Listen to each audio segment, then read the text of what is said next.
Hola amigos, muy buenos días. Soy el pastor Joel Castañeda de la Iglesia Cristiana Península Viva aquí en Acapulco, Guerrero, México. Nuestro lema es leamos toda la Biblia, y este lema es porque tenemos que leer algunas veces libros como Números, que evidentemente habla de cosas estratégicas del pueblo de Israel en medio del desierto. Y es que, como dijimos antes, Dios ha traído a su pueblo de la esclavitud en Egipto a la libertad en el desierto.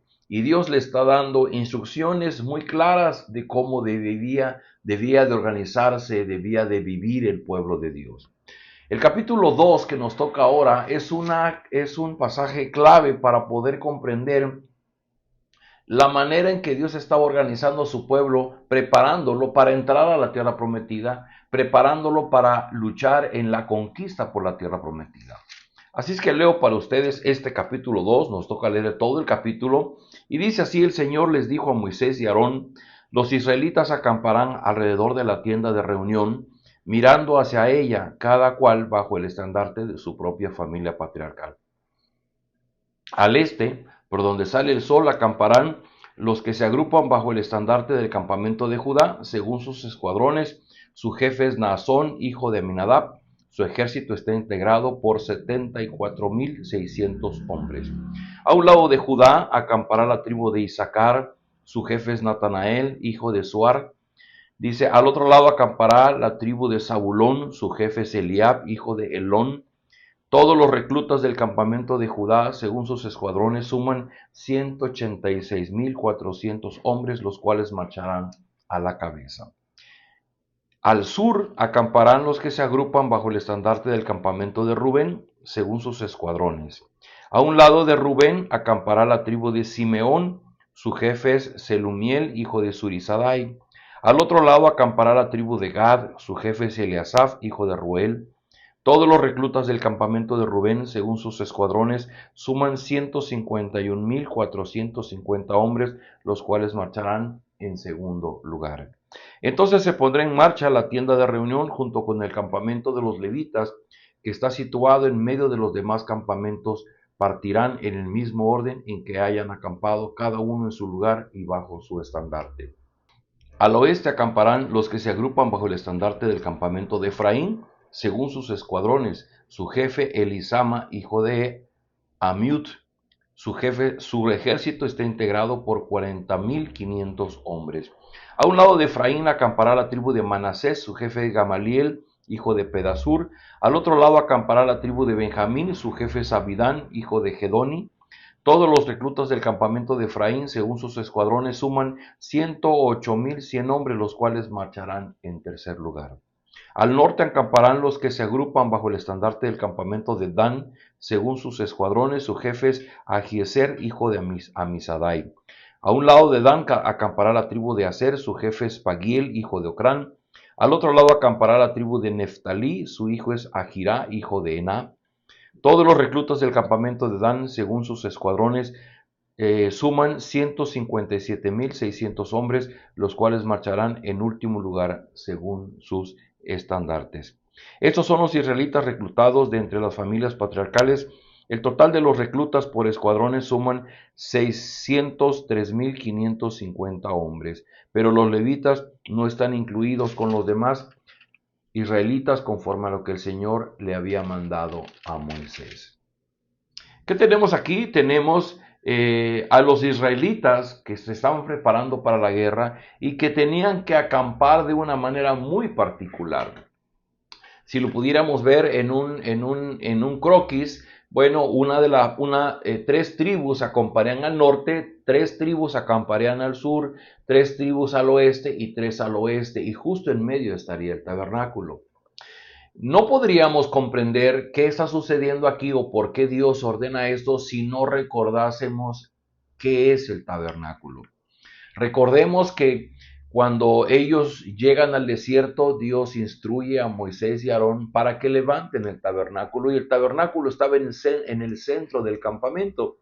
El tabernáculo era el lugar de reunión del pueblo. Cuando el pueblo tenía que ofrecer sacrificios, venían hasta el tabernáculo. En su primera parte el patio, Después los sacerdotes entraban al lugar santo para el ofrecimiento de sacrificios y las ofrendas a Dios, y luego el lugar santísimo donde solo entraba el sumo sacerdote.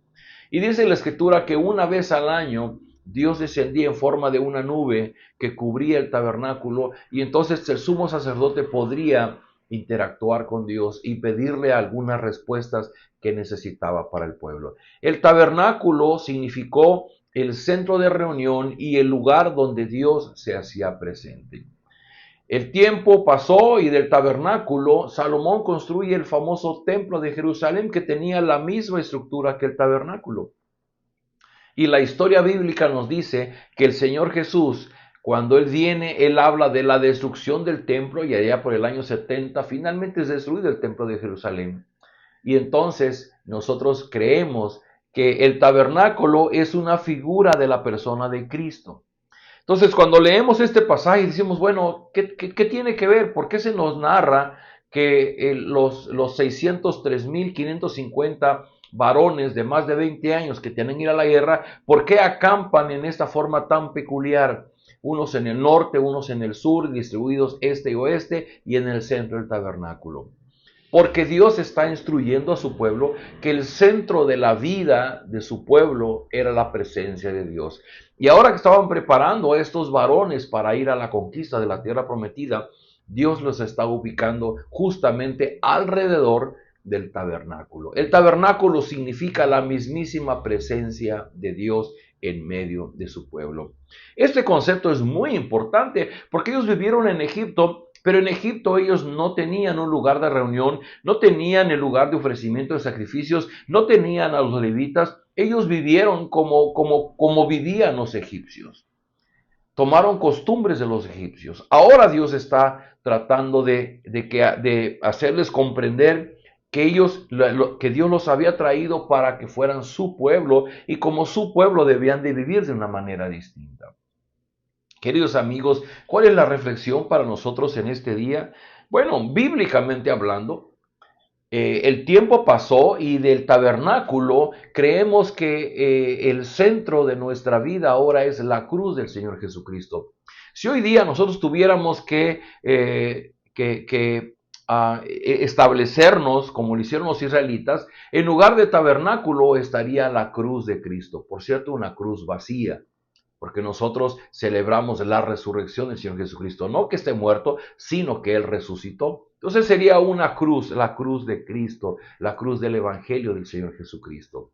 Y esto, si lo queremos aplicar a nuestra vida, pues entonces tendríamos que imaginar de igual manera en un croquis cómo es que toda nuestra vida y las áreas que conforman nuestra vida están alrededor de Jesucristo. Por ejemplo, ¿dónde está nuestra familia? ¿Dónde está nuestro trabajo? ¿Dónde está la iglesia a la que participamos? ¿Dónde están nuestros amigos? ¿Dónde están en nuestras diversiones? ¿Dónde están las diferentes áreas que conforman nuestra vida? Bueno, están alrededor, porque en el centro está Jesucristo.